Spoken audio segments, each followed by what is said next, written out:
Hi guys, and welcome to LLVG's cooking channel. My name is Dorothy, but you can call me Dot. Today I'm going to be creating a tofu peanut Buddha bowl. I'm really excited to create this dish because not only is it incredibly nutritious for our bodies, but also it's really simple to make.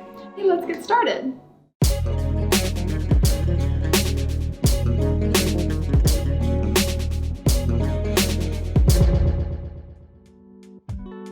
When preparing Buddha bowls, I always think it's best to start by making our grain. To make the brown rice, we're going to put 2 cups of water into a pot, add in 1 cup of rice, and then turn the heat to medium-high and sprinkle in about a pinch of salt. Once our water is boiling, we're going to turn the heat down to low. Let the rice cook like this for about 45 minutes or until the rice is fully cooked through and all the water is absorbed. Next, we're going to prepare our sweet potatoes. We're going to first preheat our oven to 450 degrees. Then while the oven is heating up, chop 1 sweet potato into cube-sized pieces. These can be anywhere between 1/2 inch to 3/4 inch cubes. If you want them to be a bit crispier, I recommend cutting them a little bit smaller. For this recipe, I used about 2 to 3 sprigs of rosemary finely chopped. Once your sweet potatoes are cut up, oil a medium-sized tray with 1 to 2 tablespoons olive oil. Then place your sweet potatoes on top of the tray. Add a sprinkle of olive oil on top, no more than a tablespoon, and distribute your rosemary over the sweet potatoes. Combine thoroughly before placing in the oven, and leave this dish in the oven for about 25 to 30 minutes, coming back to stir and check on them about every 15 minutes. To prepare our tofu, we're going to first start by pressing the water out. This is a crucial step in getting the tofu to meet the consistency that we want. What I'm using here is a tofu press.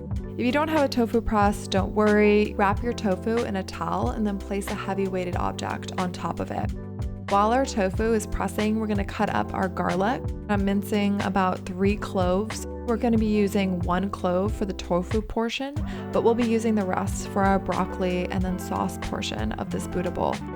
Remove your tofu from the tofu press or under your press weight and begin to cut it up into small pieces. I cut my tofu cubes for this recipe into about 3/4 inch thick by 3/4 inch wide. Then place your cubed tofu into a medium-sized bowl and coat with 1 tablespoon olive oil, 2 tablespoons soy sauce, 1 tablespoon toasted sesame oil, and then 1 clove of minced garlic. Stir to combine. Then we're going to go into my favorite step of this recipe, the air fryer.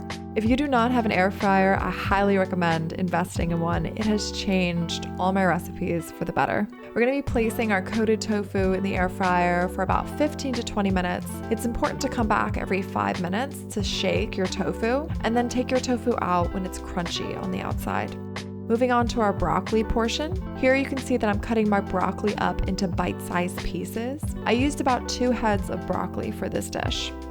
On the stovetop, place a medium-sized pan, add 1 tablespoon of olive oil and 1 clove of garlic into the pan, and then turn the heat to medium-high. Once your oil starts to make a sizzling sound, add in your broccoli pieces, turn the heat down to medium-low, and cook your broccoli until it turns bright green and a little bit gold.